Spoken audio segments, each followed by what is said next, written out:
Do you know how to drive a manual transmission? If not, you're far from alone. Many people in America don't, but don't worry, because I'm going to teach you how through my experience and knowledge of it. I've driven a few manual transmissions, from bigger vehicles like garbage trucks to smaller vehicles like just regular old F 150s and cars. It's not as hard as it may sound, I can tell you that. According to a article by the CBS Minnesota from October 2016, only about 18% of people know how to drive a manual transmission vehicle. That's pretty low considering that in 1947, about 50% of all vehicles were manual transmissions. And nowadays, according to an article by Rob Stump from April 20th, 2020, only about 12.5% of vehicles in this day and age are manual transmissions.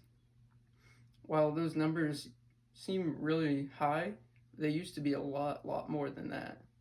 Many people don't know how to drive them, and you're going to be part of the 18% now that do.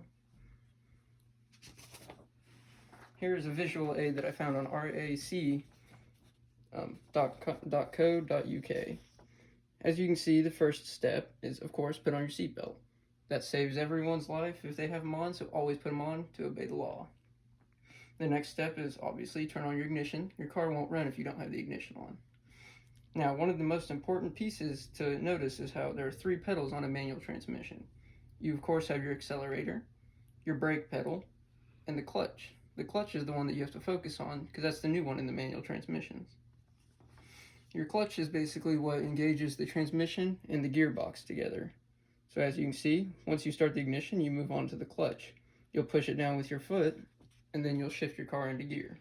First gear is the one you'll be in. Make sure you're in first, otherwise it probably won't go as smoothly as you might think. So after you shift it into first, what you're going to want to do is gently push on the gas pedal to get a little bit of some RPM on there. Your tachometer on a manual transmission is very important to watch. As you push down lightly on the accelerator pedal, you're going to want to ease off of the clutch. You don't want to go too fast, otherwise you'll stall the car and it'll shut off on you. So you're going to want to find what many people call is find your bite. You just lift the clutch until it vibrates. Then you'll kind of ease onto the gas some more. And you don't always have to do this unless you put your handbrake on, but you'll want to pull that off, otherwise your rear brakes are engaged and your car won't go anywhere. So one of the final steps once you get into your first gear is to just go on the gas. You want to be fully off of the clutch to go. Next, you'll focus on shifting, where you push in the clutch, then you'll ease off the gas, shift it into the next gear, second, third, fourth, and onward. And then you'll have to ease off the clutch while pushing in the gas again. That pretty much goes through the whole way of doing it. I hope that helped you to learn, and if you didn't learn, then you can look up better tutorials probably online. This isn't as in-depth. Some might show the gas pedals and whatnot and their footwork on it, which does take some getting used to. I can't give you the experience part, but you can try that for yourself. Who knows, you might even enjoy the manual transmission over automatics.